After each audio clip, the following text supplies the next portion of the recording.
Hey guys, and welcome to Fireborn Radio, the UK-based Destiny podcast about anything and everything relating to the Destiny universe and gaming. We're here for episode 30. We've made it to middle age. Welcome, guys. We are joined this week by Alex, Raf, and returning member Finn. So we haven't scared him off yet. And we let him have his free reign last week, so he promised to come back after that. So, well, hi guys. I'm going to start with Alex. Hello, welcome, and what have you been playing this week? Hi Jay, hi everyone, hi Finn and Raf and everyone listening. And by the way, 30 isn't middle aged, isn't 50 like middle aged? Because I'm 30 in like a couple of years. I suppose, yeah. I mean, if you're David Bowie, I'm not going to be middle aged in 2 years. You're David Bowie, God rest his soul. 30 was middle age, okay, which is really sad actually, considering I'm. I don't like this system because no, I don't. Middle age is 50, around 50 is middle age. She didn't know she was middle aged when she was at school. That's also very true. Yeah. Anyway, back to Alex. What have you been playing this week? I've been playing a lot of Destiny, and got back into Pokemon. Had a few battles with Dicko, and that's pretty much it. I've not played The Witcher this week. I think it's going to be. Because it still took me about 2 years to finish The Witcher. Now I'm starting the DLC, and it might take me another year before I finish the DLC. It's a great game to drop in and drop out. So I'll probably return to it sometime in the next few months and carry on with it. But yeah, that's pretty. I'm not. You lent me Dishonored 2. I haven't actually started that yet. Actually, no. I did the first intro. I did the intro, and I did the tutorial, and then I switched it off and put The Witcher in. I'm sure it's good, but. Yeah, I'll have to. It got many people's Game of the Years last year, so it is very good, and I am looking forward to getting it back because I do want to sink my teeth into it. Okay, the other Jackson brother, Raf, welcome. What have you been playing this week? Hey there, Jay. Hi, Alex. Hi, Finn. Hey, listeners. I'm playing a lot of Dragon Age Inquisition. I finally finished it as well. I've had that game for months, and a bit like Alex with The Witcher, I stopped playing it, and it wasn't until actually Alex started playing The Witcher again I thought, you know what? Jumping back into Dragon Age, and then I couldn't put it down. One thing I found out about it, which I didn't know, is it has multiplayer to it. Really? Up to 4 players. It's not like the main quest. It has its own separate storyline and its own characters, and you choose your character based off 4.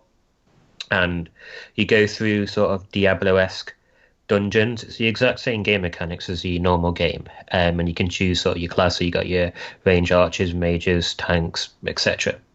So there's a whole other game to it with multiplayer. So I know Mark's got it. I might ask him if he wants to have a go on it, if anyone else wants to buy it. But I've got it as well, Raf. I've already got it, and I've already done quite a lot of the multiplayer. So how is it? Carry you. I tried doing it by myself, and then I realised that wasn't a good idea in the slightest. I got as far as the first door. the multiplayer is good, but there's this really weird system where the first 3 levels are basically impossible to get up to level 4 or something, and once you get to level 4 it starts to balance out. Okay. So it doesn't scale it. Yeah, it doesn't scale it, so it's a very really strange system. It throws you in and all the enemies are way tougher than you are, so unless matchmaking gave you a group that could kill stuff, then you're pretty screwed. But I love Dragon Age Inquisition. I've got the platinum trophy. I've done all of it. I'm working my way up to that. What's sort of like your main character class? I can't remember. I've played through it a couple of times, so I've played around with lots of different things. Yeah, no, I'd love to have a go in that. I've been waiting because every time it seems to be like a massive sale, there's always Dragon Age Inquisition on there for really cheap with all the DLC. And I never bought the DLC because I thought the game's going to be big enough as it is. I got to the end of the game and I still need to play more, so I've just been doing a load of side quests. But now I'm just waiting for the DLC to come back on the store because I don't really want to spend 30 quid on all the DLC when I can get it for 10 quid through the sale. So I'm just waiting eventually for the sales to come back on so I can get the rest of the DLC. But it's absolutely incredible, and Alex and Jay, Alex, you'd probably really like it actually, seeing as you like The Witcher. Yeah. Combat's different. I know Jay will like it for the combat because it's very, I want to say D&D orientated because it uses a lot of cooldowns. You have your main attack, which is always going off, but it's not really that damaging. And then you have your abilities, which use cooldowns. Mm-hmm. You have up to 8. you have it on computer, then you pretty much got a whole keyboard map to it.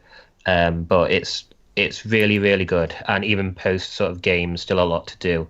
Thoroughly enjoying that. Apart from Dragon Age. I wasn't really a fan of Knights of the Old Republic's combat, or to a lesser extent, Mass Effect combat. So I don't know if Dragon Age is. I like The Witcher's combats because it's quite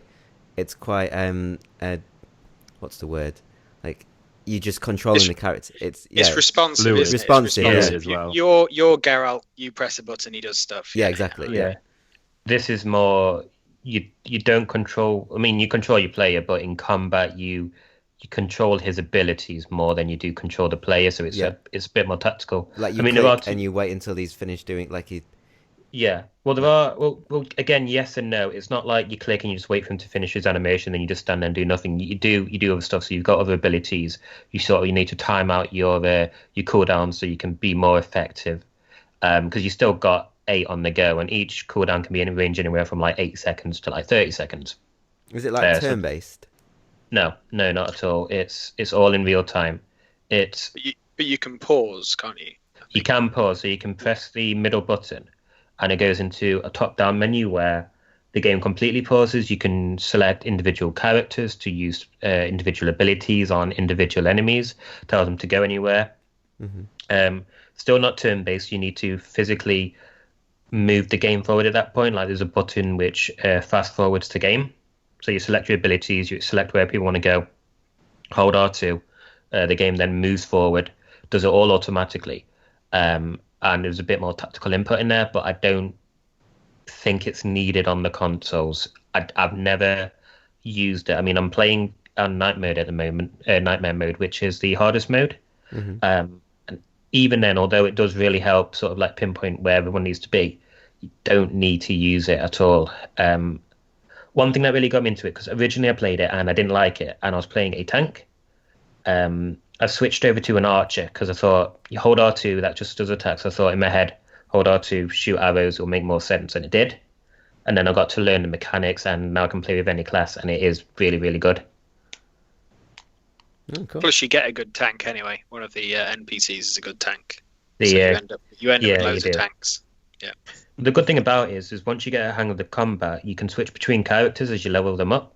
So you can pretty much try out all the characters at end game. So like, you can get your tanks, you can get your mages, and if you want to try a particular build, you can respec the characters. Yeah. So when you hit end game and you know how to play the game, you can think, right, let's see how a mage does. So I want to make the next character. So you can play as your companion mage. You can go around the level playing as him, using his ability to see if you like it or not. And then you can start a new game and slowly, like, work your way up to that. I think the other thing is it's got that big BioWare selling point of all the side characters have got their own side quests and abilities you can unlock by doing side quests, and it's massive. You can chat them up if you want to seduce whichever one, whatever species, whatever, it's fine. It's all cool in the BioWare world. We know that from Star Wars, The Old Republic, and also Mass Effect. So they're cool with it. Nothing new there. They're very cool. You do you. It's fine. It's okay. Literally. Right. Okay. So next on, well, you've already heard him. Well, Finn is our returning cast member. So hey, Finn, welcome back again. And what have you been playing this week? So probably similar to the answer I gave last week. So I've played some Destiny, did a little bit of trials and stuff, but I am mainly continuing my mission at trying to get better at Overwatch. I'm really, really enjoying it. I really like Overwatch. I just need to try and get less bad. So I'm up to gold now. Less bad. So I'm up to gold now. So I've sort of set my sights on seeing if I can get a run together and creep into platinum on competitive. And I'll be happy with that. That'll do. That's my target. Fair enough. I mean, I have been looking at getting Overwatch again.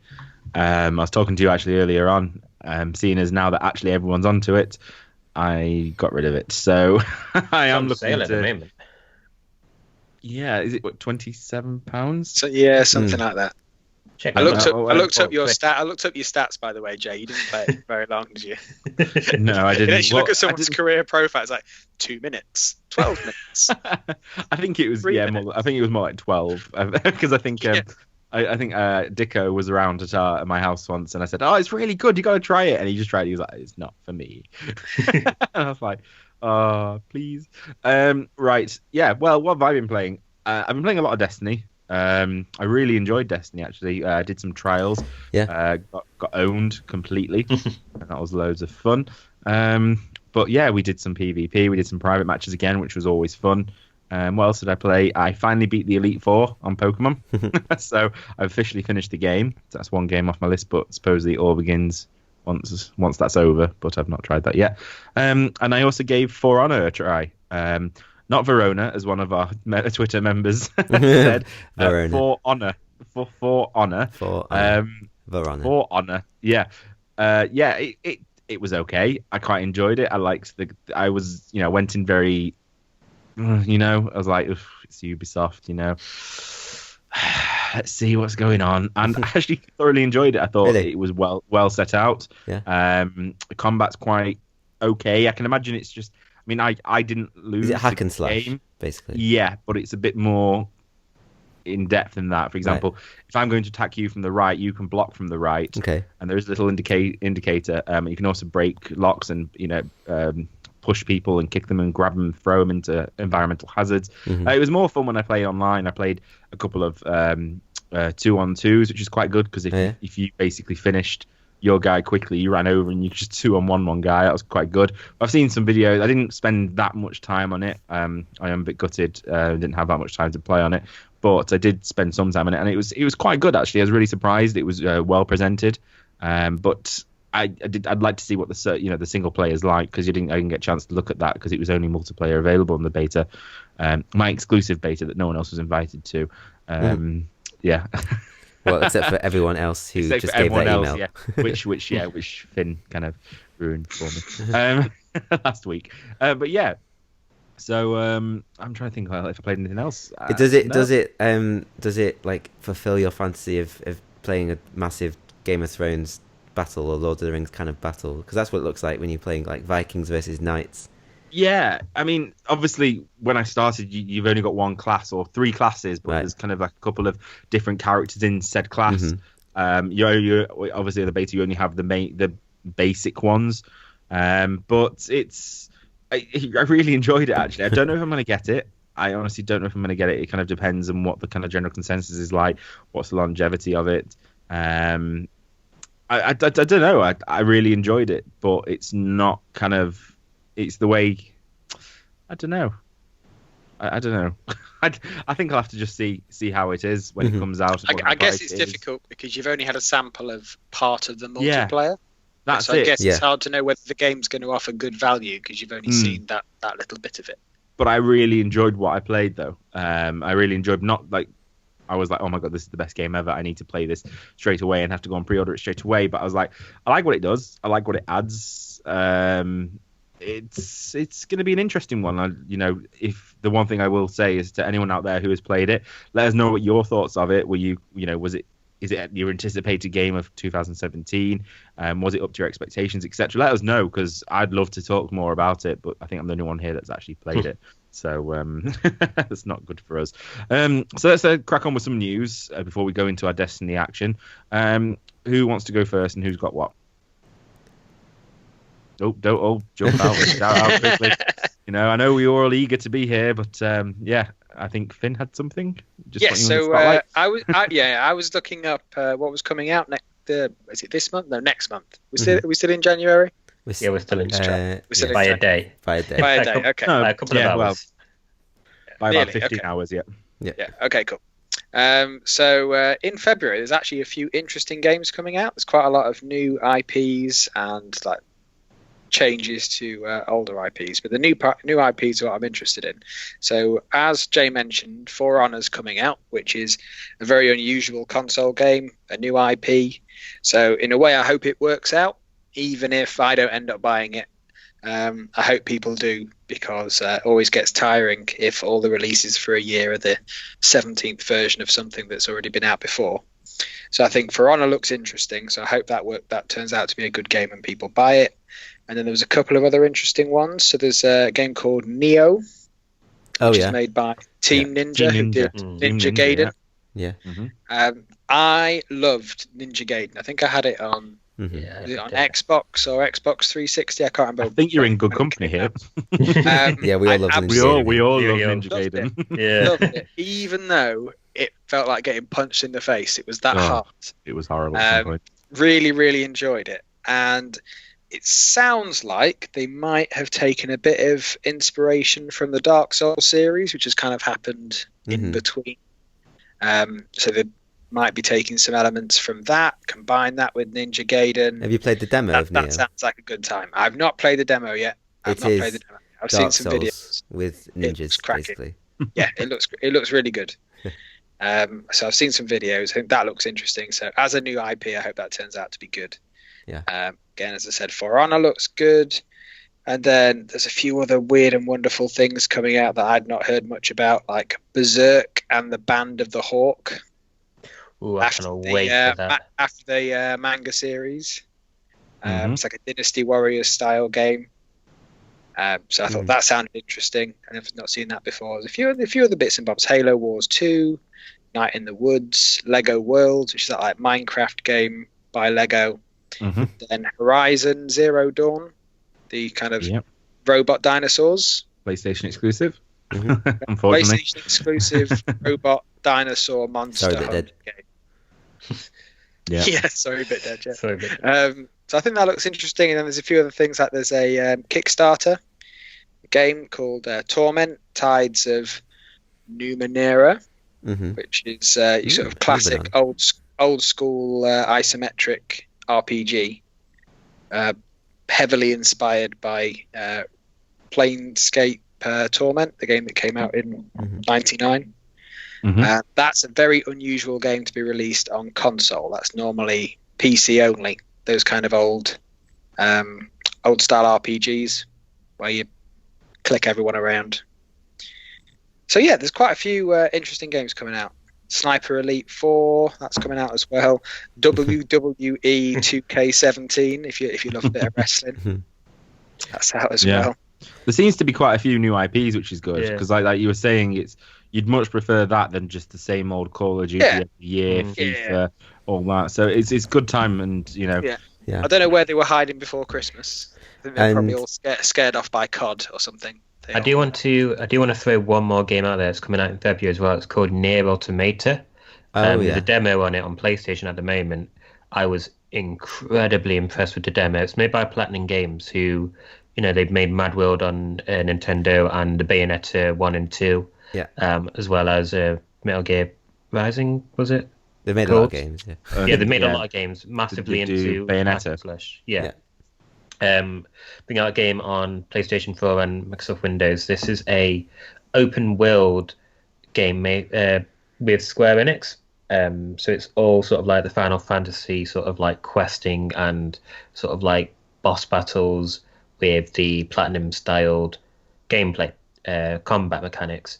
Demo's incredible. The combat works absolutely phenomenally. There's a boss battle in there which is really, really good. It looks really, really interesting as well.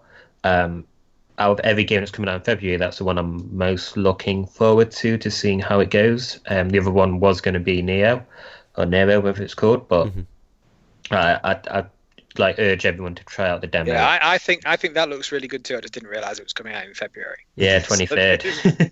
Yeah, that looks really good. I played the original Nier, which was a very obscure release. I don't know if any of you played it. No, I haven't, but I have heard of it, and I heard it wasn't. It was mixed.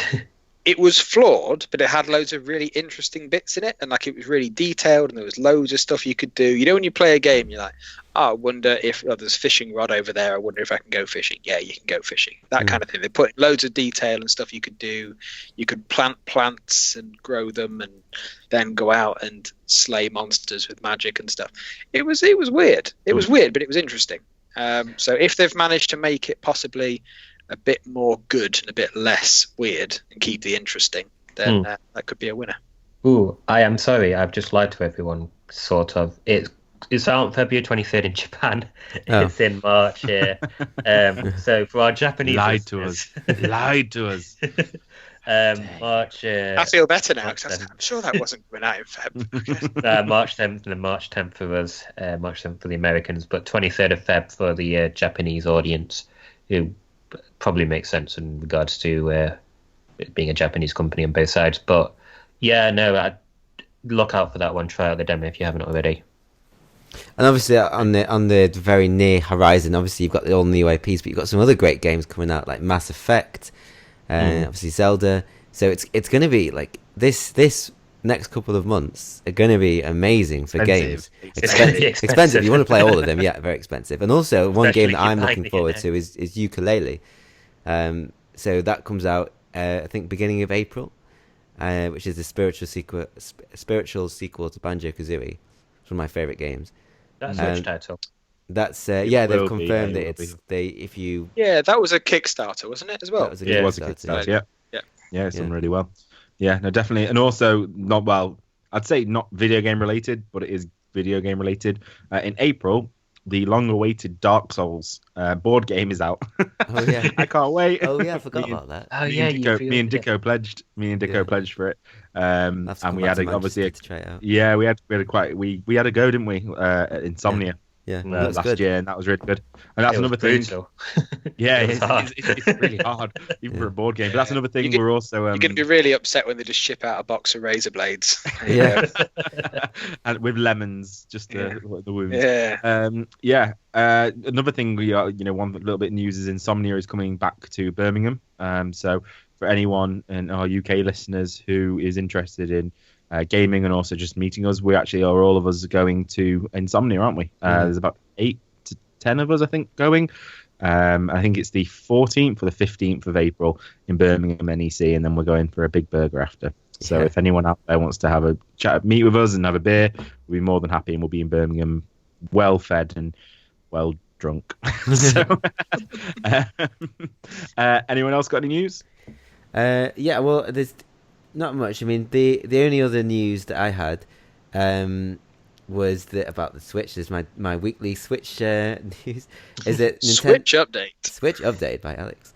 Yeah, Nintendo have said that they are increasing production of Switch consoles to meet demand, which is a good sign that the console pre-orders are doing well, and they've been received well by, I guess, people who are buying them.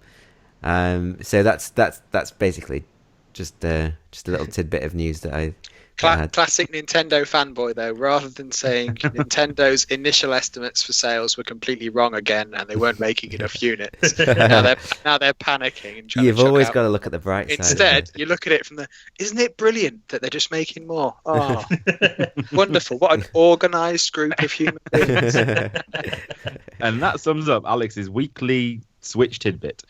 Raph, you got anything? Yeah, I got a little thing. So the game Evolve, it moved over to computer for a free-to-play service.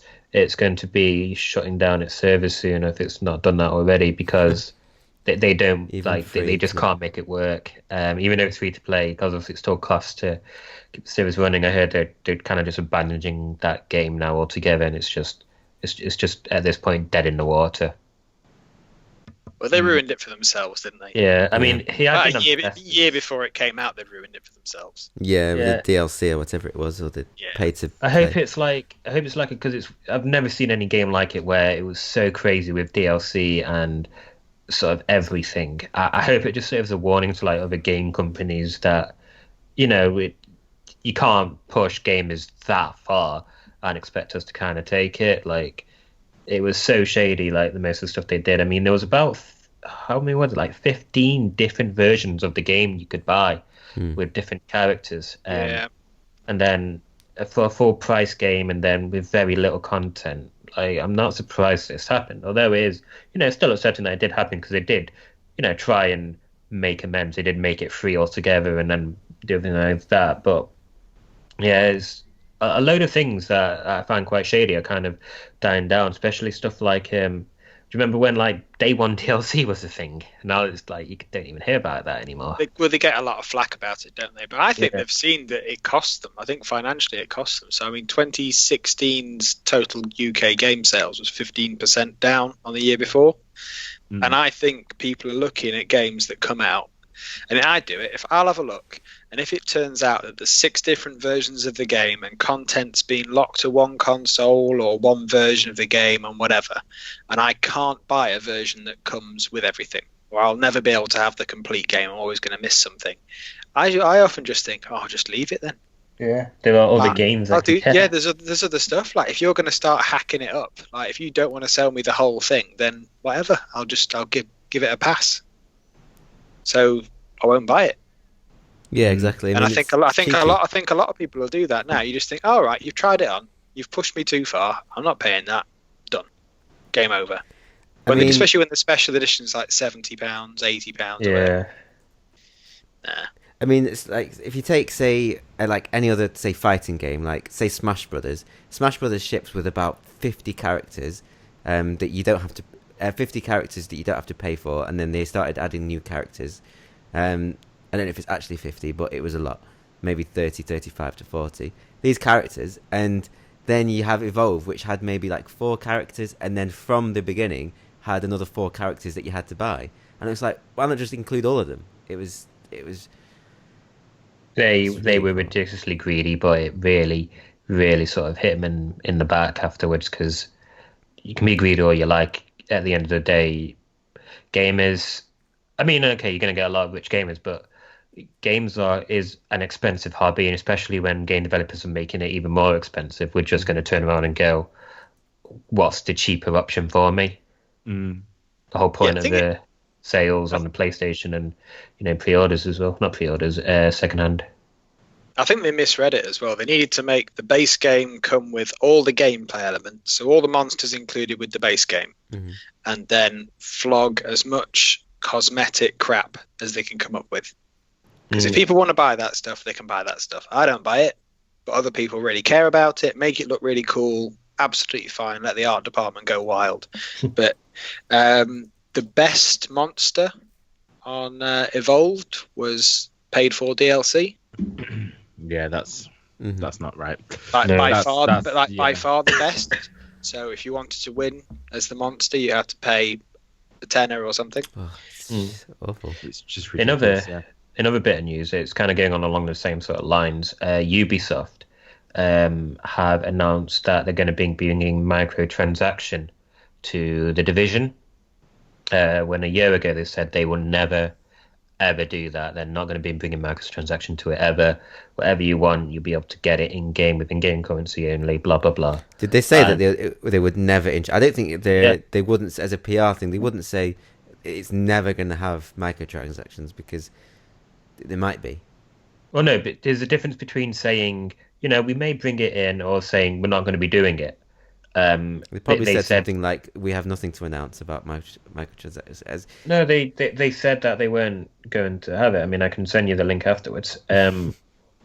But they basically turned around and, done it again. Not that anyone's surprised, or it's always one of those things that's always like dubious, because the argument is always going to be, well, you don't have to buy it, which I think is a silly argument. But yeah, it's just Ubisoft being Ubisoft, really. Like, I don't really expect anything more or less of them. As long as it's aesthetics, aesthetic only. Oh, it is only aesthetics. It's not. It's not anything. Gun skins, etc. Because I'd buy the shit out of them for Destiny. If you could buy different, I know we've got ornaments, but that's all, RNG, isn't it? Really? Yeah. You can buy them. You can buy the old ones. You can't buy new ones. Like, you can't go and buy the Thorn one. It's the original batch they brought out. But even then, you still can't buy the separate ones, though. Like, say if you want a specific one, like say you want the one for Invective, can you actually buy that one? Yeah, now you can. Yeah, you can go. You need Silver Dust basically, and you can buy that. I'm not sure if you can buy that from Test. Oh right. But you get them in basically from Silver. It's a massive RNG, and it's the problem. I don't mind. I know we've talked about the slippery slope of pay to play and microtransactions. I don't mind them in Destiny because it helps pay for the live team. That's fine. I just wish that you could buy what you wanted. rather than RNG. I mean, the whole game's based on RNG. At least when we're paying for something, let me have it. I spent like about £10 trying to get the Ghost, the Ghost on Festival of the Cost, where it was the one with the sheet over it. I wanted that, and I didn't get it, and I spent about £12, and I was just annoyed because at the end of the day I didn't get anything I wanted, and it was like, just let me buy what I want to buy.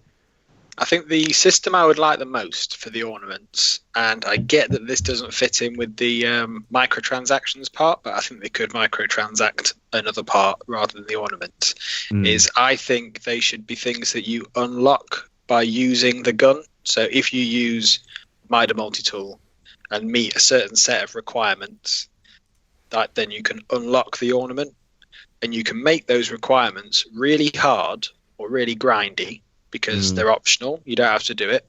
But if you see someone with the white Arctic version of Mida Multitool, they might have had to do something really difficult to get that. So as well as looking cool, it would also be a way of showing what you've done in the game, which I think they've got worse at doing that as the game's gone on. So it used to be the case that you could see somebody and be like, that guy has done the raid 1,000,000 times because he's full raid gear. So you'd see him and go, right, he is a PvE guy who's awesome at the raid. And you might not have finished that raid, or you might not have done it on hard or whatever. And you go, he's awesome. Then you see another guy who's in full Trials of Osiris gear, like flawless Trials of Osiris gear. And you think, he is awesome at PvP. And he knows that that's what he looks like. Now... I mean, even there was the thing where you were glowing if you'd done the Nightfall. Like when that was a bigger deal. Yeah, I like that actually. That guy cleared the Nightfall on the first day. Fair play. Now it's like, what does everyone look like? They all look basically the same with a Matador on the back. Definitely the Matador. Definitely, I think that's the most common thing on anyone that I meet anyway. So I think that's a shame. I think the identity part of it, like the idea of it being your character or whatever, I think it'd be better if your equipment was a bit more linked to what you do. Yeah, no, I agree completely. And I'm pretty sure we've all spoke about that. I mean, goodness, you think, is it Necrochasm? Is that the gun? Is that the auto rifle? Yeah. You knew if you saw someone with that, you were like, right, they've farmed for the Husk of the Pit. Yeah. They've gone and killed hundreds and hundreds of Thrall and Cursed Thrall, and then they've gone and farmed Crota, which the back in the day was really tough. And you were like, they're really either got a lot of time or they're really good at PvE. The same with Trials. That sense is gone now. Everyone's got everything because it's apart from Icebreaker. I haven't got Icebreaker, but that's just getting RNG. Not behind RNG. Actually. But it's not achieving anything. It's literally you're just waiting for the item to drop. Sense of achievement's gone. I completely agree with Finn. Like I got the Necrochasm, and it took me ages. I mean, it's the same with the swords. Actually, you got to go through a lot to get the swords. It's not particularly hard to get the swords. It's just big. Whereas the new swords, you don't. I mean, in the April update, you got the Dreadfang, which is the Taken Sword, and then in Rise of Iron, you just had to complete 4 story missions. You got the Young Wolf's Howl. Everyone got it, or whatever it's called. And I think the ornaments might be a good way of doing it, because if you make it really, really, really hard to get the piece of like a gun, then potentially, like if it's really, really hard, then potentially it might create an imbalance. If that gun's the strongest gun for PvP or whatever, you could end up causing a bit of a problem. Whereas if you make it that it's like the ornaments and stuff are the thing that's hard to get, I mean, I'd be okay with it, even if it was quite unreasonable. So let's say if Zen Meteor's got the awesome with a laser beam perk on it, you could have it that you unlock a skin for Zen Meteor, but you have to activate the perk and get a kill with it 10 times before you unlock the perk or whatever, and then it looks completely different. Bounties. Yeah. People are like that. Yeah, that guy's a badass, and then the bounty just unlocks a skin. They have that in Battlefront, actually. Sorry, they have that in Battlefront with the hut bounties, where you have to kill, say, 10 people in the certain thing to unlock this. With you have to kill 10 people with a certain weapon to unlock like another different kind of weapon or something else, like a skin. So they've actually got that. Yeah, it's quite difficult actually. Some of them are really difficult. Like you've got to do certain parameters, and it's really difficult. But if you get killed by that gun, you're like, right, he's obviously done. He's put the work in. What are you gonna say? Yeah, it gives you something to chase, doesn't it? Like, so when people are talking about droughts and stuff, they could be thinking, right, I'm going to try and unlock that ornament by I don't know, getting 2,000 headshot kills with Mida multi-tool in control. Whatever. Yeah. That's kind of what, because I've been playing a lot of I played Titanfall 2 yesterday, and I was playing the online, which I've never played before, and I don't normally play online, but I really, really enjoy the online more than I do Destiny for one reason. I don't know other games do it. There's a level progression within the multiplayer. Start off on level 1, you get level 2, 3, 4, whatever, and every level you unlock something. It works really well in that game because whenever you level up, the gun you're using levels up with you. You unlock new perks for that gun. You get new benefits from it. I'd like to see something more along the lines for Destiny in terms of that, to get those sort of like shaders. So you have a reason to go into PvP. Because at the moment, you're not really achieving anything, especially once you reach 400. I mean, I'm 399. I'm chasing a few gears. Once I get to 400, I've got no reason to even play Iron Banner other than just to play with my mates. But if it had a level progression, some progression where you unlock something, so you unlock a shader for your gun, maybe using a particular exotic, and because you're using it, once you get to a certain level, you unlock one of the emblems for it. Not the emblems, what are they called? Ornaments? Yeah, the ornaments. Ornaments. Yeah, you unlock the ornaments, or you get like an extra perk, or in PvP, you don't have any other perks. You actually need to unlock them as you level up, just to, add that more longevity into it. Because if you had that progression with it during the drought like we're in now, you'd have a reason to keep on playing. If I had to get to level 100 in PvP, and it was fun to do and challenging but attainable for everyone, and you always got something out of it, that would be great. And if you could transfer that to PvE, like you said, get 100 headshots, you can get something with your guns. Maybe even split PvP and PvE guns completely, like they do in Titanfall. Yeah. It's the same guns, but your PvP guns level with you. Your PvE guns don't, you just get them. So maybe something like that, which I'd like to see more than just, So I think that's a Destiny 2 change, because I expect that the guys that have to do the weapon balance for the Crucible wish that it was completely separate from PvE. I bet they just wish there was 2 separate sets of stats for each gun or for each archetype or whatever, and they were completely unrelated, so they could just move the dials for PvP wherever they wanted without having to worry about what it would do to PvE. Well, the thing with loads of guns where they would have liked to nerf it in a way, but it would have just hurt everyone in PvE as well. But the way it works in Titanfall is everyone has the same gun, and as you level up, you unlock new guns. It's the same with most of the online games, and the great thing about that is everyone starts off on the same sort of wavelength. And when you start off, like I started off, I'm a level 1 guy. I made myself up to level 6, and I was constantly playing with level 1 to level 6, just like in a bracket. So you weren't shoved like a level 20 and he exactly, was destroying you. It stopped me going against someone who had 1,000 times more powerful gun than I could ever dream to have at that point. So it stopped. It allowed me to progress. If Destiny did that, because we're all annoyed at the fact that Minotaur is everywhere, and the what? Sorry, the Minotaur. The Minotaur. The Minotaur 64. The Minotaur 64, eh?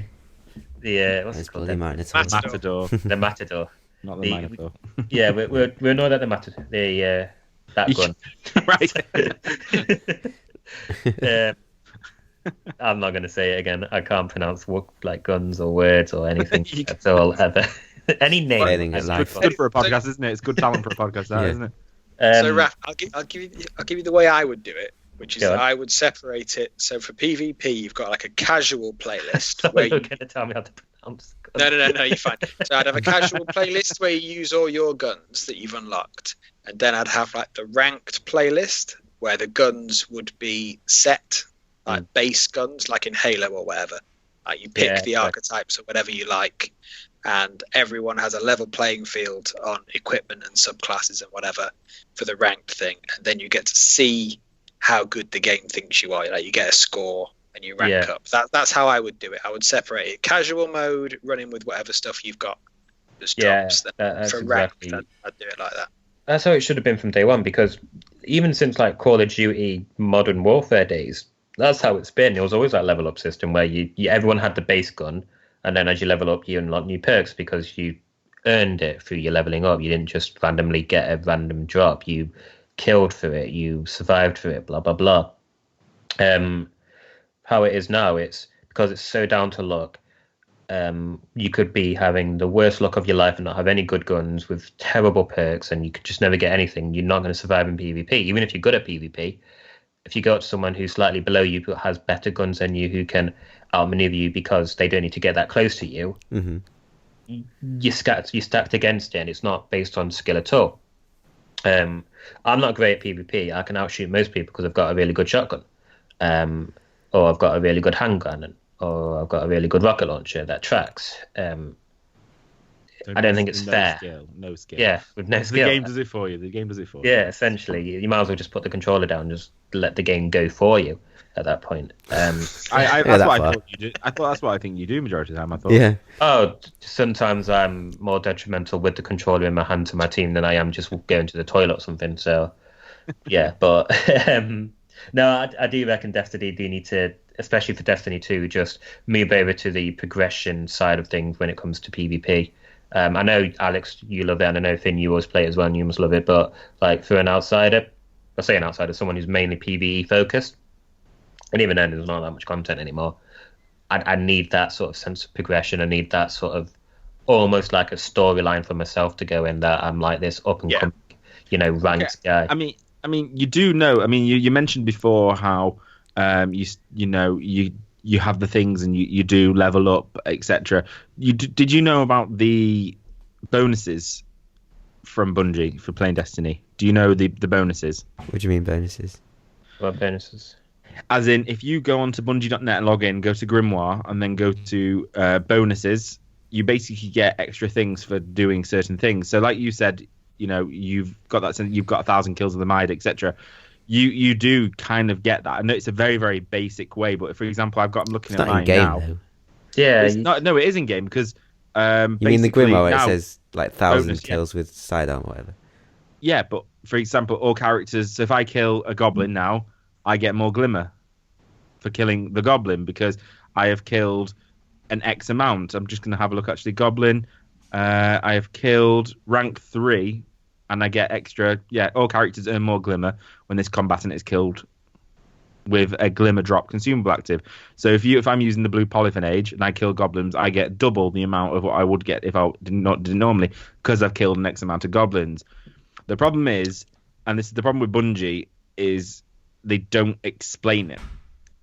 Well, they never explain it. It's not in the game. If you have to go to Bungie.net and log in, then it's not actually in the game. Yeah, but I mean, it is there for PvP as well. Like I'm on rank 3 with Control, and it basically says cloaks, marks, and bonds now drop in this playlist because I've unlocked that certain amount. And for fusion rifles, I've got a weapon XP bonus. Pulse rifles, I've got a weapon XP bonus, etc. I've got all that because I've killed a certain amount in game, and it's fantastic because it makes you think, wow, I've really, killed a lot of Vogers. I've really killed a lot of Centurions. That's amazing. But the fact is, you have to go out of game, and that's the main problem with Bungie, with the story as well.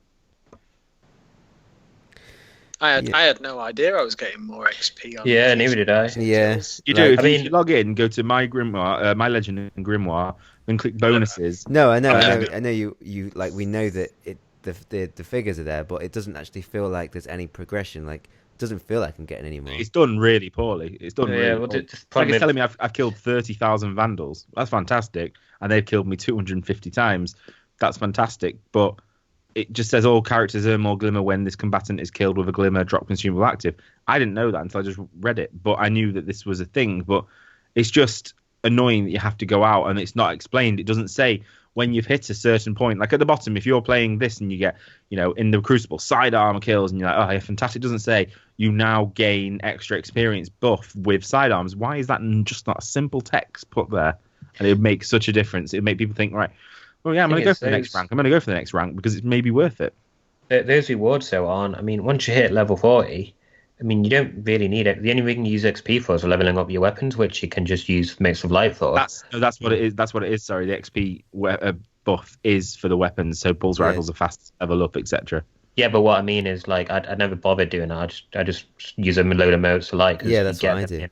And then having Glimmer, I mean, I'm constantly Like, I've got so many of those items that you need to hand in that give you glimmer, because I'm always at the cap, and then I'll try. Do you want to give me some? Because I'm quite skint at the moment. I don't understand how you are. Like, I've been trying to spend a load of glimmer, and every time I do, I seem to get back. I had to, Rafi, on Friday night when I was playing with Alex and Finn and Trials, I had to dismantle exotics to get enough glimmer to buy a card. 500. Well, while we were shouting at you. Whilst you were shouting at me for being glimmer so poor. Glimmer poor. Why are you so poor? I'm just a poor boy from a poor family. So Jay, I've just had a look at my Grimoire bonuses thing.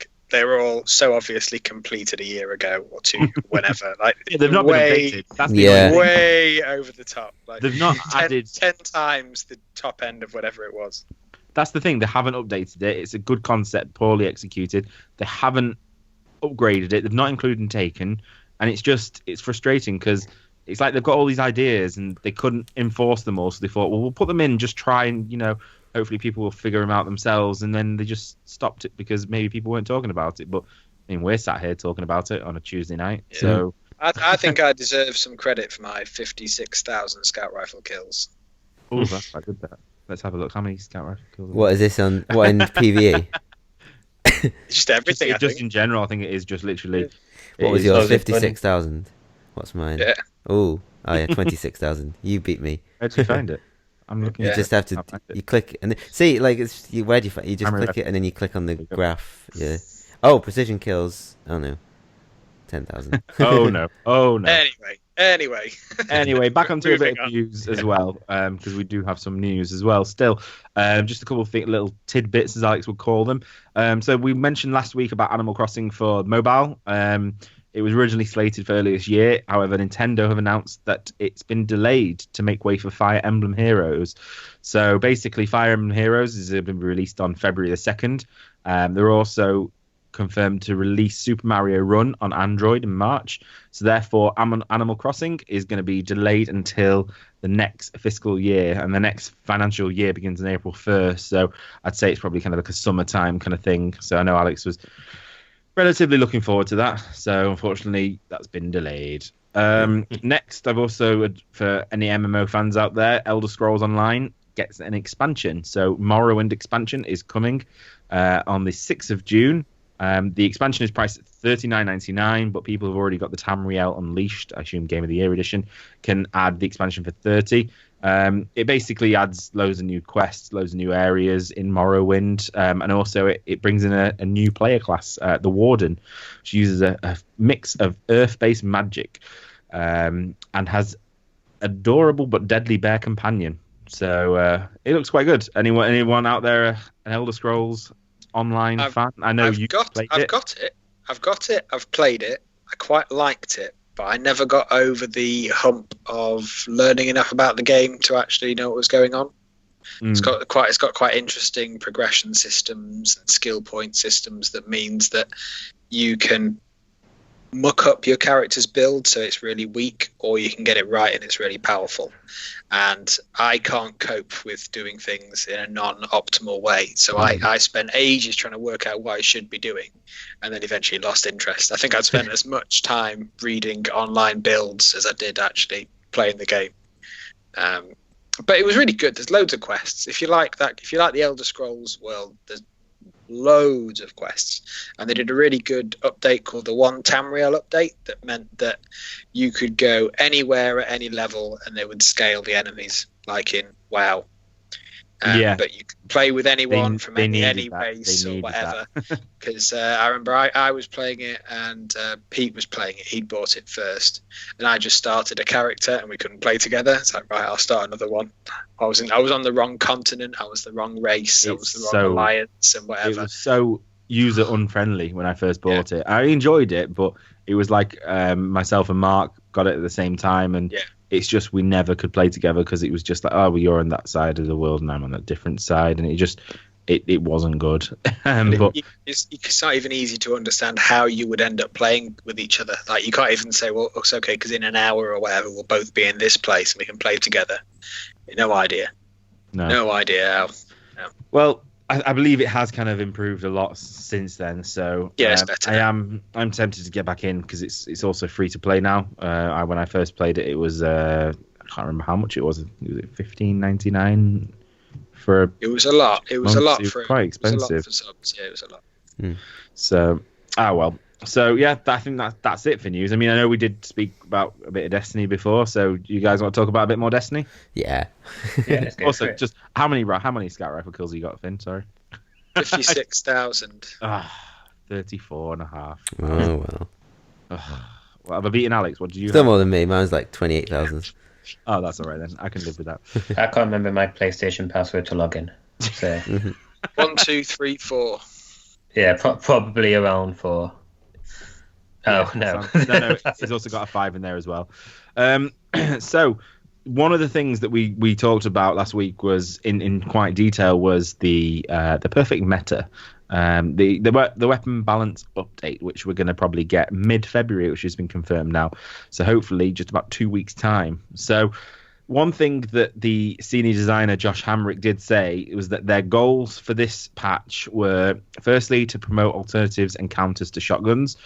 Praise Lord. Number 2, align potency of primary weapons with surgical changes. Number 3, file down a couple of issues from each class. Number 4, fix some issues with a sampler platter of exotics. And number 5, supporting adjustment to special ammunition. So what do you make of that? Firstly, Raf, you weren't here, but I believe you've listened to the episode. Firstly, what did you think of what Finn's and Alex's suggestions were, especially to shotguns, because that's the main kind of point of contention that I think everyone's stuck at. Yeah, they really need to do something with shotguns. Not all shotguns, just Matador. yeah. and Fellwinter. And Party And Crasher, Conspiracy Party Theory Crasher. D, Last Ditch. Last Ditch, yeah. Possibly 2 to them all. I mean, I like some of the concepts you're throwing out, like when you're talking about the Fourth Horsemen and trying to, work out some way to make fast-firing shotguns a thing, even though they can't be. I don't agree in the fact that saying, like, it's a special weapon, so therefore it should always be a kill if you're up close or, trying to get a precision shot. It's primary weapons, they do take a while to kill someone. Special weapons shouldn't just be a sort of like a one-shot kill. If you're far away from someone and you've got range fire and you shoot someone, it shouldn't kill them. It should do something else to them, maybe like a special perk, like stun them just briefly enough that maybe you can get a, melee off or, something like that. But maybe If shotguns stun people, I'm out. Like, Yeah. I don't want. I'm done with Destiny then, I think. yeah. or, okay, maybe not stun them, but like get like shake, like a camera shake or something. So something that doesn't necessarily kill you, allows you to escape, but still puts you at a detriment because the fact that you've allowed someone to get that close to you. But running around a corner and then just dying by a shotgun is terrible. Getting a headshot. Well, on yeah, a but, sniper, yeah. So what I'd say there, Raf, is that running Don't around a corner when there's red on your radar and you've not got a shotgun is suicide, regardless of what shooter game Yeah. you play. No. It's not the shotgun's fault that you. Yeah, sometimes it works, sometimes it doesn't. But Mainly doesn't. Many doesn't. What I think what you're referring to, what I was saying before about I was thinking that in the end I thought that shotguns would be a 2 shot to the body and 1 shot to the head, and snipers 2 shot to the body and 1 shot to the head. yeah, Just something to like that. bring them Something in that's line. just not like an instant kill. I mean, I get what you're saying, Finn, that is, it's a special weapon. It's kind of took away the special, but it would still be special. I mean, It's just when we were playing games over the week, and you have lots of players using No Land Beyond and shotgun, and everything they do is a 1 shot, and it's like, why have a primary when you can use No Land Beyond and shotguns? I think in hindsight, putting special weapons in the primary slot was a bad idea. I'd agree with that. That's a balance issue.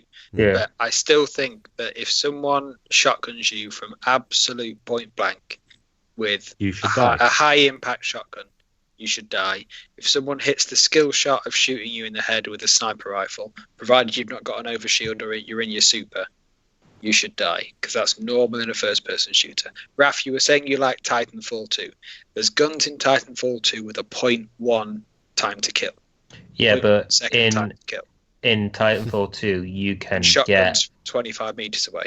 Yeah, but in Titanfall 2, you can get out of there quicker than the enemy knows what to do. Like, there have been so many times when I was on the other side of the map just by pressing X once. Like, it's ridiculous. Destiny doesn't have that movability. You can't counteract it like you can with Titanfall 2. So it has less. It has less, but it does have some. I'd say Twilight Garrison gives Titans enough mobility to be able to get in and out of situations. Mhm. Shade Step on a Night Stalk gives you a lot of movement options. Blink gives you a lot of movement options. It does, but like it's very class specific. If you're not playing let's just say you like playing as what's it called? Warlock. The space magic warlocks. Space magic. Void. Blink. Void. Not all So of them have they gave Void Walkers Blink, but then they've nerfed it quite a lot because it was too powerful. Yeah, so shotguns. you do have those options, but they don't work as well, and you need to be very skilled to use them. And you need to be significantly more skilled to use them than you do need to be skilled to just use a shotgun. That's the thing. It doesn't feel like it's skill. It feels more like you are cheesing your way to victory in some cases. It's easier to use a shotgun than it is to snipe, but I wouldn't say it's not skilled to use a shotgun because it's a lot of it is about position. No, someone can just run around with it, but it is all about movement and time and just awareness, situational awareness as well. So, I mean, okay then. So let's start from the beginning then. So first goal: promote alternatives and counters to shotguns. What do you think that is? I reckon they should abolish rangefinder on shotguns. I don't think shotguns have any need to have any sort of range. I reckon it needs to be an up close thing.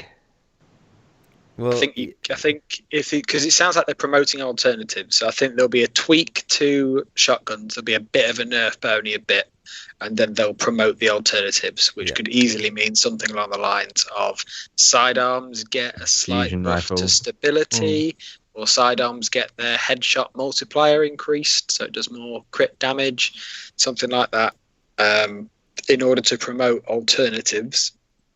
And I think sidearms are a good alternative to shotguns. The difficult thing with all the alternatives to shotguns require more discipline and awareness than the shotguns do. Yeah. So if you want to use a fusion rifle to shut down shotgunners, it means you have to be constantly worrying about keeping your distances right. How far away is that doorway? How long do I need to charge the fusion rifle? All that kind of stuff. Whereas with the shotgun, it's a one-hit kill. There's a reaction, isn't it? Yeah. There's a lot of movement to it to make you from a good shotgunner to a great shotgunner. But a lot of the time, you'll get away with stuff. Like if you charge around the corner, it's very forgiving. It's very forgiving. Like a fist of panic. It's like a fist of panic. You can kind of panic and still win with a shotgun because you can just literally, oh shit, oh there, oh press, done, dead. Right, okay, I've won that battle, and all you've done is panic. And just the way that I would if people were storming me and I had Fist of Havoc, I'd do that, and that's a shotgun. Whereas with a fusion rifle, you've got to plan it, you've got to get it right, and there's too much inconsistency with fusion rifles at present. I believe Finn was saying that last week, I think, he was 25 meters away from someone and thought he'd try it, and he one-shotted him, but then someone came about 45 meters. They were was it 45? Was it absolutely miles away? And then someone came 10 meters in front of you, and you missed one bolt, even though it was just and they didn't die, and you got killed by a shotgun. So there's just too much inconsistency. I think there's other things they might tweak based on what they've changed before with shotguns as well. So do you remember when they changed things like how quickly you could aim out of sprint and that kind of thing? Mm-hmm. So they kind of nerfed the handling on shotguns. I think they might do that. They could do that again, yeah. So your turn speed, all those kind of things. Although the turn speed doesn't make sense because then they put in like Frosties and June Marchers that mean that you can sprint really fast. But anyway, I think there's lots of stuff they could do. I think they are a problem, but it's the high impact ones that are the biggest problem. And in terms of alternatives, if I decide to, I know that I can play on there's lots of maps where I could play with a Jade Rabbit and a sidearm and get through the game without getting killed by a shotgun. If I deliberately played to it and kept back, provided it wasn't an objective-based game where I had to move around, in which case I'd get shotgunned. Yeah, actually, I was playing a lot with Trespasser. In trials with Matt Oliver and Ginger Matt and Dicko. I forgot everyone's names. and I was using Trespasser, and it's really, really effective. It's the range on it is just ridiculous. I think Yeah. I've got You a walk feeling backwards, they're walk going backwards and fire, yeah. I've got a feeling they're going to nerf the range on Trespasser because it does seem heads and tails longer than any other sidearm. It just seems. I mean, I've been I shot someone at more than auto rifle range, and it's still got him, and it's. I don't know why it's such good range. I don't know why it's so different. But it's really, really, really effective. Trespasser. I'm fine with Trespasser. I think it's good. I think it feels like an exotic special weapon. Definitely feels like an exotic. It does. It really does. I mean, there's only ever been one other exotic sidearm, and it's been terrible. I don't think they need to mess about with it. Exotics should feel different. They should feel powerful. I mean, you are sacrificing another exotic slot for it, and there are plenty of great exotics out there that you can use in PvP. I mean, what's it called? The Galahorn, for example, if you get the heavy round, it can be the ultimate heavy weapon killer. If you get them all in one go and it tracks, and with the Wolfpack rounds, you can pretty much decimate everyone. So I don't think they really need to be messing around with the exotics. Just the auto rifle. I think they need to make auto rifles a bit more relevant. There's somewhere they just need to change the base stats. That's what we said last week, and I think it's right that there's some exotics where they just need to change the base stats, because the exotic perks are fine, but the base stats aren't as good as a legendary one, so there's no point using them. Yeah, like hand cannons that won't hit, pulse rifles that don't have enough stability or whatever. I think they just need to fiddle with the base stats. Mm-hmm. You know what I would do, actually? Just going back to shotguns for a minute. I do actually kind of agree with you. It should actually be a one-shot kill if you get into their firing range. But I reckon if they introduced a perk, or say a perk, a thing where if you look down the sight, you do less damage. That way it encourages more scrappy play. Because that's what a shotgun is. It's scrappy play. It is the oh crap moment. It is the the fist of panic moment. That's how it is tend to be used. I don't think they would do that because the designers of PvP, they actively promote ADSing, so they reward you for ADSing. Aiming down sights, yeah. They actively reward you for aiming down sights by making it more accurate, zooming in to have more range, and everything else. So I know, but certain guns. I mean, with a sniper, yes, because obviously it's a sniper rifle. But certain guns, you shouldn't. I mean, look at no, all guns. You should ADS with all guns. There's no weapon. The only weapon that I can think of is a fusion rifle. But then you zoom in when when you still ADS. You still ADS. No, there's that gun that you don't ADS with. Well, you do, but you don't have last to. word. But that's a different one. It's just it. Also, everyone does ADS with the last word. Everyone does, but I've heard that. I mean, I don't use the last word, but I've heard that it is better if you don't, or if you get used to not ADSing with it. It's just a perk that it makes it. It used to have more impact on the headshot when you're ADSing, not ADSing. But that's what I mean. They need to move away from that and make more guns more unique in that sense. And I mean, I do get if they've got a bonus for ADSing, but like. I think there's an issue there. There's an issue with that, though, in that a lot of the time your sensitivity is set in a way, and it's one of the things that feels good about Destiny, is that when you aim in, it sort of changes your field of view, and you can aim more precisely because you've got a smaller field of view, and your look sensitivity works. And then when you're not ADSing, it means you can turn around quicker. Yeah, I think that's quite a good setup, and I'd be hesitant to mess with that by just making it all hip fire. Not all hip fire, just a.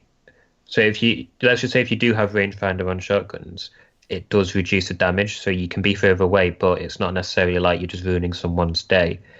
But if you didn't look down the sight, you don't get the damage from far away, but from up close you can decimate. But you need to push in there, because that's the original thing. I remember I think it was like good couple of months ago. One of the things they wanted to do with the shotguns was make it so the more you get in, the more dangerous it's going to get, but the more rewarding it is at the same time. So it's high risk, high reward. It doesn't feel like that at the moment. They've not really achieved that high risk, high reward with the shotgun. It's just, an oh crap gun. The high risk, high reward is the fusion rifle. Getting the charge right, it can decimate your enemy. or it can kill you. So I do think they need to do something in terms of that whole moving towards the enemy to kill them. They need to find a better balance, and I think that would be a good way to do it. Or I don't know, maybe I'm completely wrong in sort of that sense. I think if I was being selfish, because I really used to like playing Gunslinger, if they let me stick trip mine grenades to people and throwing knives that actually hurt, then I'd probably be fine with it. Because if people want to rush me with a shotgun and I'll just stick a trip mine to them and walk away, that was a good time. Right, yeah, I mean, I can always just stick a magnetic grenade on someone, but at the same time, you know, they need to do something like that. That's the whole point of being the high risk, high reward. You get closer into more danger zone, but you also, you know, are able to kill them. What if you have less armor when you're equipping a shotgun? Why? Why though? Yeah, why? I don't know. What would the explanation be? I don't know, but because in space, scrubs. Scrubs. Because of space lasers, space laser shotgun attacks. Just no. Because they're wizard too heavy, therefore your armor is reduced. Okay. The next thing is we might actually add it up to what we were talking about though. So align potency of primary weapons with surgical changes. So what do you reckon that means? I mean, my general consensus is I reckon 0.04% damage increase. Yeah. 0.4. Like last time, yeah. Such minimal. But it says, a surgical change. It's something. I mean, you would think if you say a surgical change, it's something very, very, very like succinct, precise. That's why I'm saying like a 0.4%. I don't think. Precise I mean, increase. It doesn't mean that it's not a dramatic increase. It's just a very. You're talking about surgery like having a leg off, that kind of surgery, rather than keyhole surgery. You're talking about have a whole leg off. Matador, I've chopped the whole leg off. That's surgical. Chop the trigger off. Where's the trigger gone? Oh, it doesn't work anymore. Well, it says align potency, so it would be the same as last time. It would be a 2.3% buff to auto rifle damage on one archetype or whatever. It would be that kind of thing. Yeah. They've done it before where it's not been a big enough buff that the numbers the game shows you on the screen have changed. Because apparently those numbers aren't real. Like, it just shows you some numbers for the sake of it, and there's a whole different set of numbers, more complicated, bigger ones. Yeah. And your health's a more complicated, bigger number, all that kind of thing. So they just display some numbers. So they can do a 1% damage increase and it doesn't change anything. But apparently once every 200 fights you might get the kill when you wouldn't have done. But they're very small changes. I mean, one of the things I think they really need to do is do something with Clever Dragon. Yeah. Well, it's just that archetype, I suppose. But because it's not just Clever Dragon. Because like you can get a grasp, on the villainy, to a lesser extent, not the villainy. I meant the waltz actually. So it's just that archetype. I think is heads and tails better than the other archetypes of pulse rifle. Yeah, they just need to sacrifice something. Yeah, just nerf the range or something. Make them pay a price. Yeah. For being the high rate of fire ones. Okay, what's next on the list then? File down a couple of issues from each class. What do you reckon? I think what do you reckon's overpowered? Because we didn't really speak, did we, about it? We didn't really speak about that last week. We spoke about the major kind of weapons. Weapons. We didn't actually talk about what kind of what's overpowered. What class is overpowered? Titans. Well, not necessarily Titan Sunbreaker, but the magnetic grenades are ridiculous. I am getting so many kills with those grenades that even I'm thinking it's quite ridiculous. Fusions are the same. Yeah, this is it. Yeah, across the sticky grenades. Fusions are most sticky grenades, to be fair, because they can track quite aggressively in some cases. Some other cases you completely miss even you're standing in front of them, so I don't get the whole. Yeah, sometimes they fall off. They've got a big random number generator with this. Yeah. Other times, like they'll come around a corner and then just relentlessly, track you forever. I reckon it'll be something like that, because that's the only thing I can think of. Other than that, and the storm callers, insanely long. So I think there's always some bugs with subclasses that most people never see. but they get reported. Like someone will submit a video saying this guy was able to do this. How Bungie, and then they have to fix it. So there'll be a bit of that. I want them to fix. They might chop half a meter off a Stormcaller melee or something. I want them to fix the infuriating scatter grenade bug where I know actually it's not actually a bug, but you know where you throw it and then it just bounces around and doesn't actually explode, or it just stops on the ground. Yeah, skip grenades do it too. Yeah, it's to do with the I read on Reddit. It's to do with the shape of the scatter grenade, and it's square, and that if you throw it and it hits a certain angle, it doesn't actually explode. I don't know if that was intentional or it's a bug, but it's just really infuriating that when you point blank throw a scatter grenade at someone's feet and it would kill them, and it just starts bouncing around the place, and then they kill you. It's that's a big issue. You gotta get good. Yeah, no, that does sound like a bug. That doesn't sound like something that should happen. No. Same with the sticky grenades. I think there's some times where a sticky grenade really should have stuck to somebody and falls off. And there's other times where you did definitely miss, and then they wrapped back round. But I don't know whether they've necessarily got the tools to fix that kind of stuff, because I imagine that's probably been the same now for the whole game. They've said all the way along that because of the troubled development for Destiny, they don't have the toolkit to be able to fiddle with the game in the way they'd like to, or in the way other games can adjust things. They haven't got the tools to do it, I don't think. So making changes to stuff like that could be hugely expensive. Even if it sounds like a simple thing, it might be like a full game designer team has to work on it and stuff, and there's no money in fixing it. No one at Activision's going to sign off on spending $400,000 on scatter grenades. It's just not going to happen. So I don't know. I mean, surely it's just altering the hitbox that when any point of the grenade comes into contact with anything else, it explodes. I mean, how? But like I said, you don't know what else that could.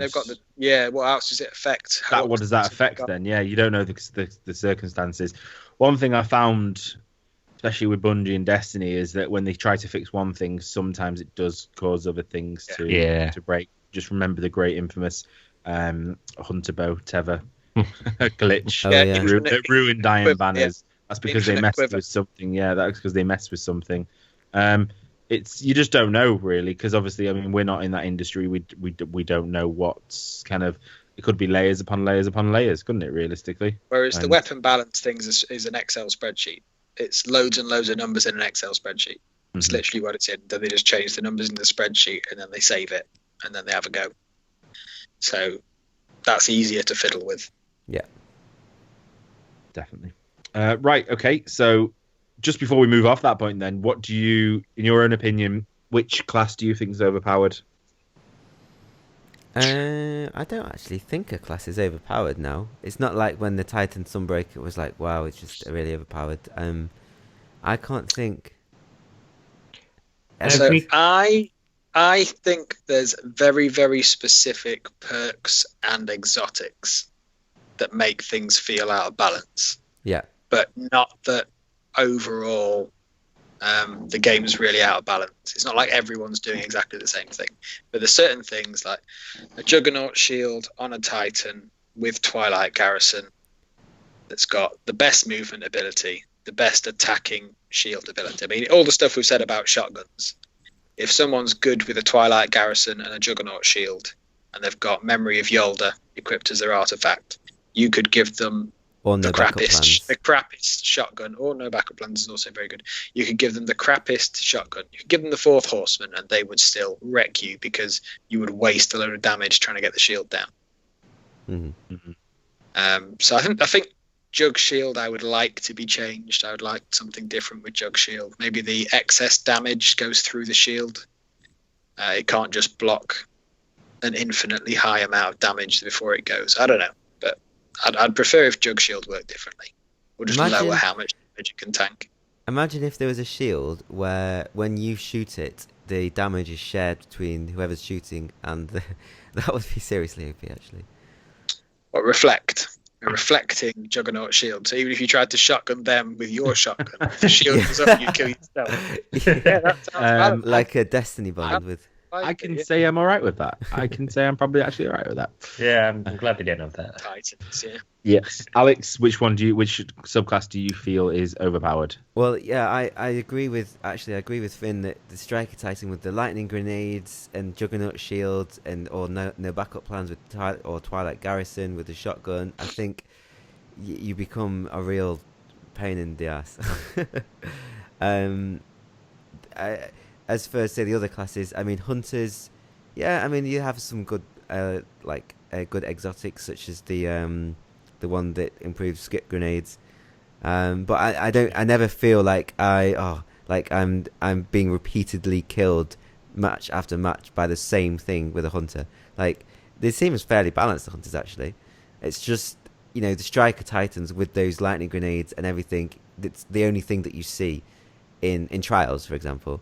Except maybe one time when there was a sunbreaker. Something I've suggested is that they would decrease the cone on the lightning grenade, so it can't hit people quite as wide or as far away, and make it a bit smaller or less damage. Less damage. I mean, if it takes an extra burst to kill you, sort of like pulse grenades, then that would be okay. It's just, I mean, keep the range then, because pulse grenades are got quite a small range. Keep the range of the lightning grenade, but just make the damage as much as the pulse grenade, which is about 60 on the warlock. I'm not sure if hunters have pulse grenade, but I would say that the Titans. I mean, the warlocks are okay. I think. I mean, no. We've got to stop the Stormcallers there. There's one particular. I knew there'd be one person who would not agree. Okay. And it would always be Alex. Right. So the Stormcaller has two things that are too strong. One of which I can live with, which is the melee. I can actually live with that bit because they've got it as their trick. I would prefer if they nerfed it just a little bit, half a meter off it or something, just so it didn't fit. Because sometimes with bad connections and lag and stuff, it can feel like they are 1,000 miles away. So I'd prefer like that. But the worst thing they've got is Transcendence. I play the game in trials, and it happens all the time, and people do it and it works, where you get 3 Stormcallers, and is it Transcendence? Electrostatic Mind is what I'm thinking of. Electrostatic Mind, where 3 Stormcallers sat at their spawn, huddled up with Scories on, and Electrostatic Mind trying to charge their super as fast as they could, so they could then just steamroll us with Storm Trances for the rest of the game. They did not engage. They didn't come to the middle of the map. They just huddled up.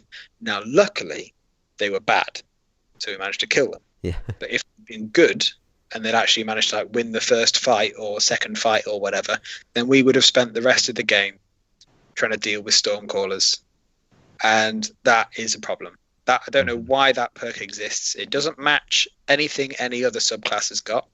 Any of the Warlocks, any of the Hunters, any of the Titans, it doesn't match. No one gets a perk that means that they get to have their super that much quicker. Well, you've got the Hunters exotic. There's a gunslinger one where you get like 30 seconds off your. It's the there is that, and there's also the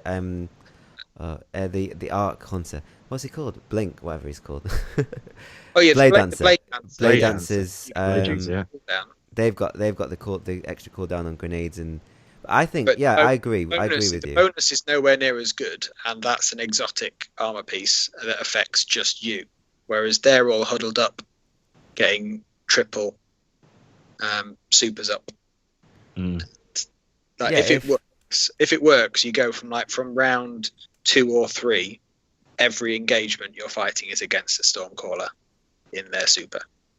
If it was an exotic perk, a way to fix that is not take it away, but to make the actual Storm Trance not more susceptible to damage or something like that, because the whole point that punishes people who are just playing normally, though. That punishes everybody who wants to pick a Stormcaller. I don't think that perk needs to be there, to be honest. I mean, you could just put something else in, an extra 6 meters on the melee. I don't know, just get rid of it. Because I find that the whole Storm Trance anyway is overpowered in itself. I mean, it's very hard to counter.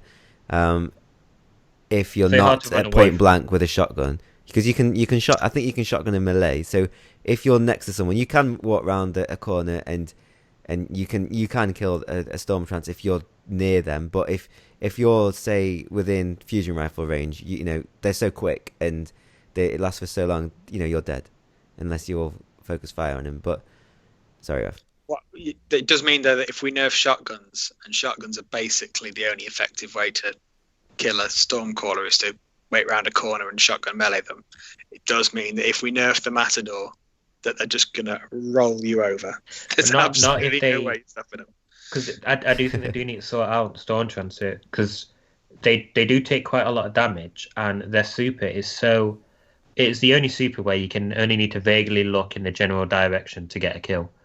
Titans, even with their hammers when they track, you still need to fully get that hitbox straight on. Blade Dancer is really hard to use, and it takes a lot of skill to use. It's not as simple as I thought it'd be, because I did try it and I failed miserably. So would you do to Stormcallers what Gunslingers have to put up with, which is no extra armor, no damage reduction whatsoever? You go into your super, you're just normal. Yeah, I would.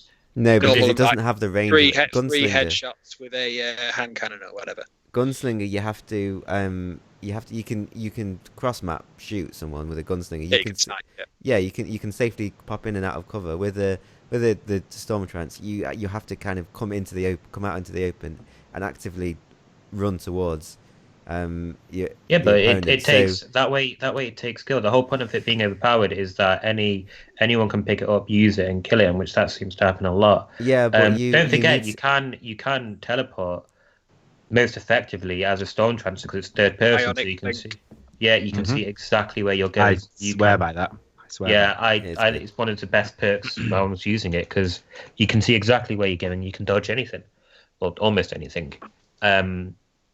And it would require more skill. So if you didn't have that overshield, it's kind of like it's a shotgun essentially. A whole Storm Trance is essentially a shotgun. It's worse than a shotgun. It's worse than a shotgun. It's an instant fusion rifle it's an instant fusion rifle that hones in on your enemies. So I actually think that I would get rid of the chaining. That's the one change I would make to Storm. Yeah, but you get rid of chaining, and then it ceases to become effective in PvE, because that is the whole reason for Storm Trance in PvE.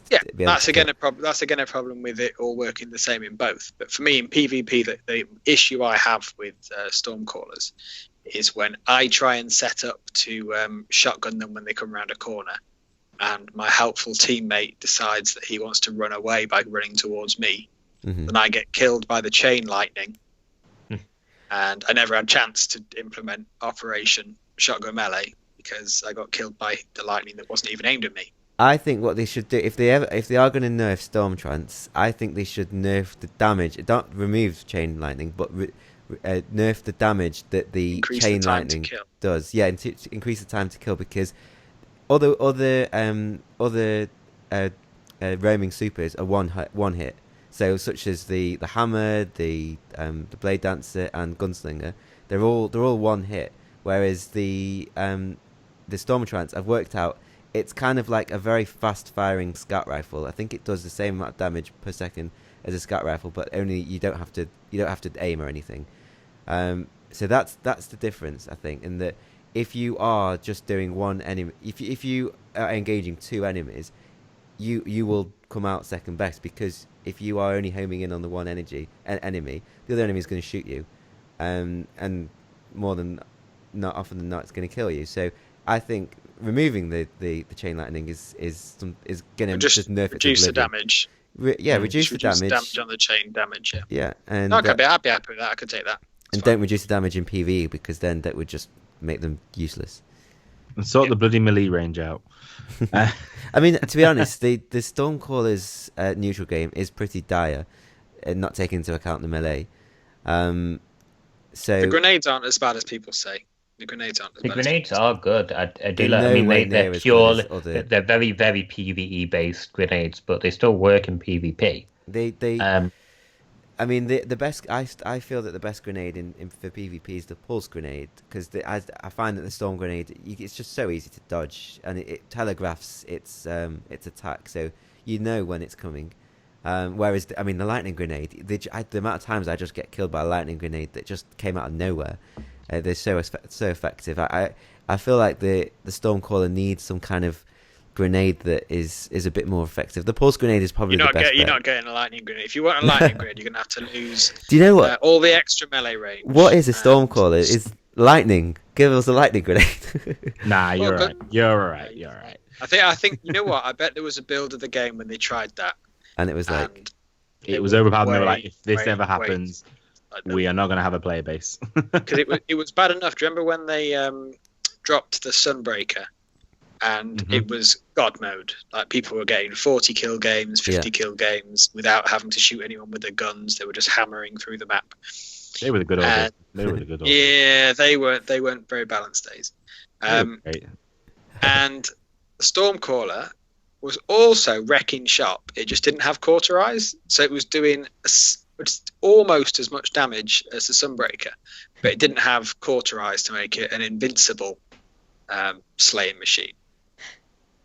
Yeah, it was more like a suicide run almost. You just kind of go in until you get killed. Since they nerfed Sunbreaker, I would say Stormcaller's been the absolute king of the roaming super. Yeah, absolutely. Yeah, I agree.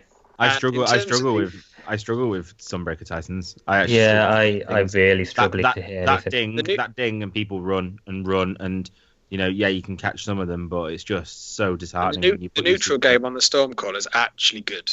It is actually good. The grenades don't do a lot of damage, but they last a long time. So if you are weak and you need to block off a doorway, you can throw a grenade in there, and that might slow someone down, or if they come through it, you've tagged them so you can finish them off or whatever.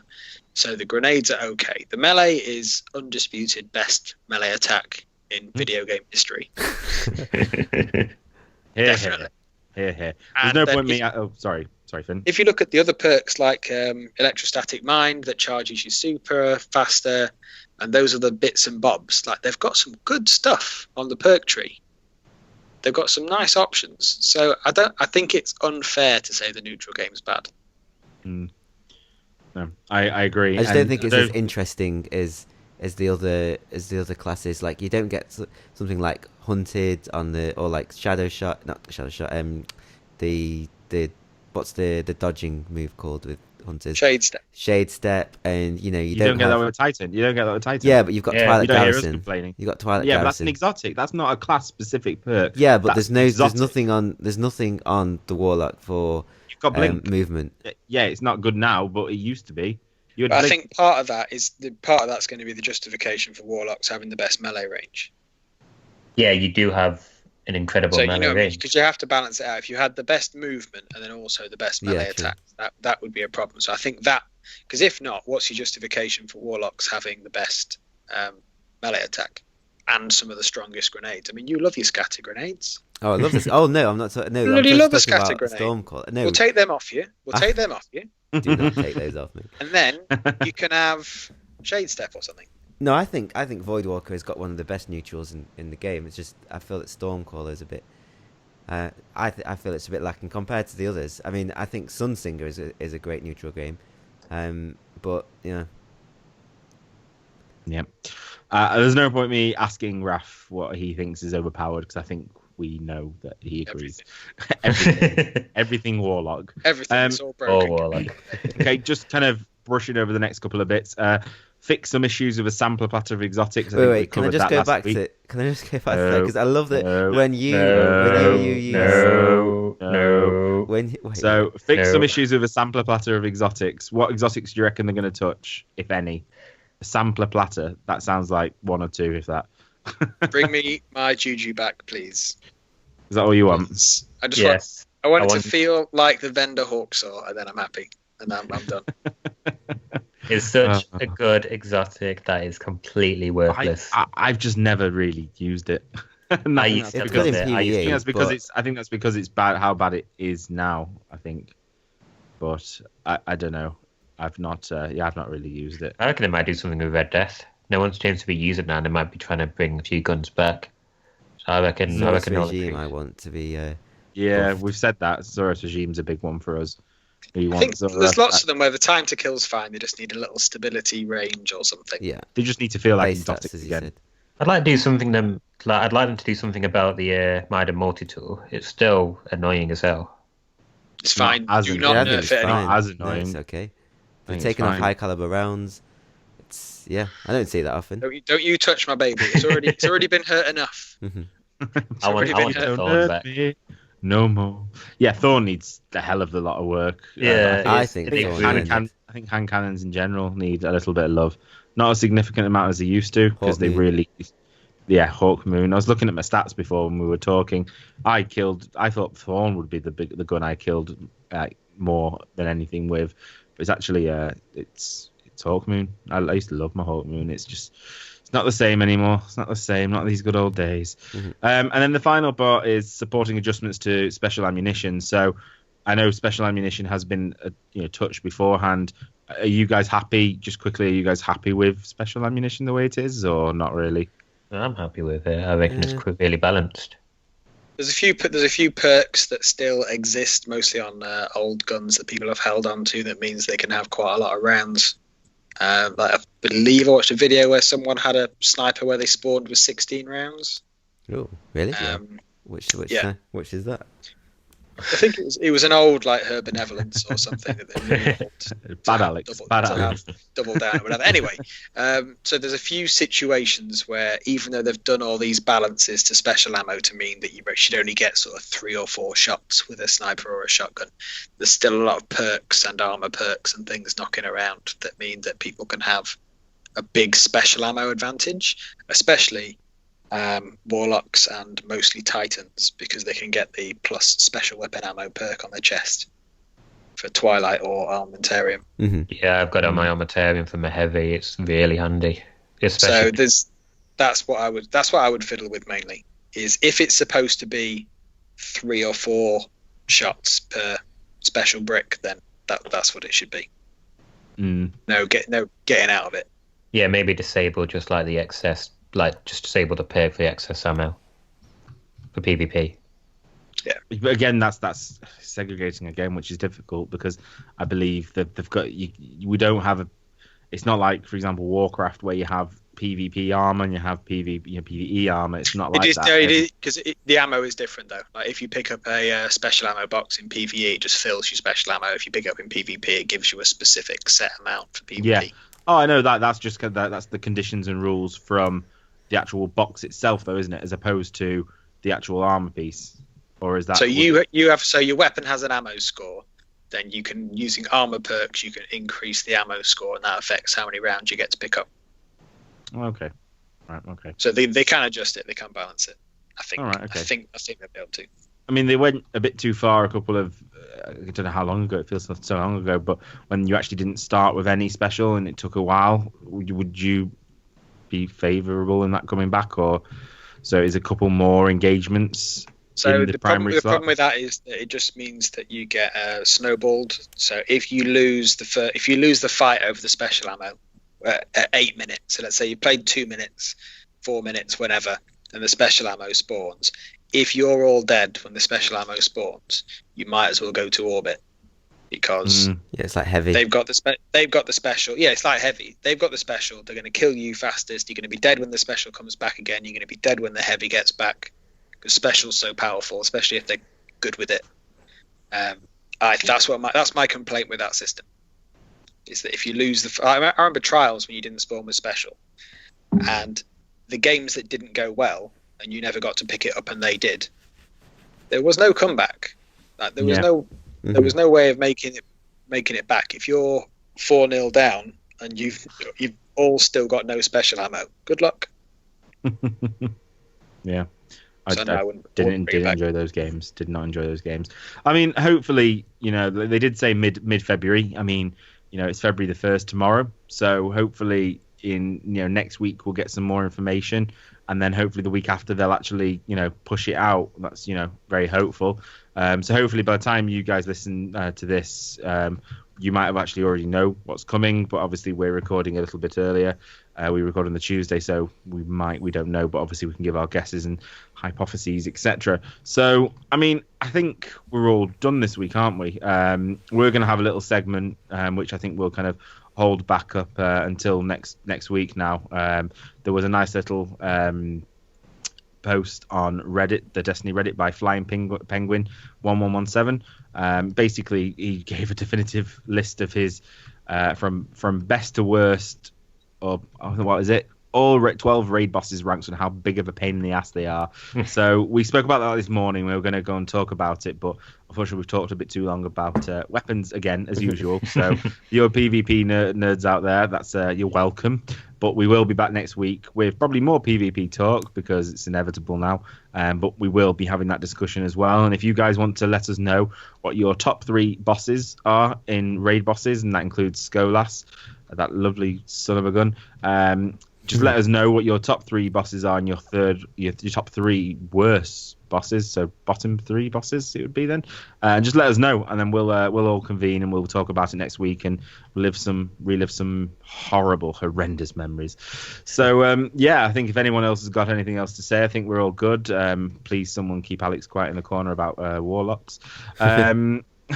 But I think we're done for episode 30. So I just want to say thank you to each and every one of you for listening.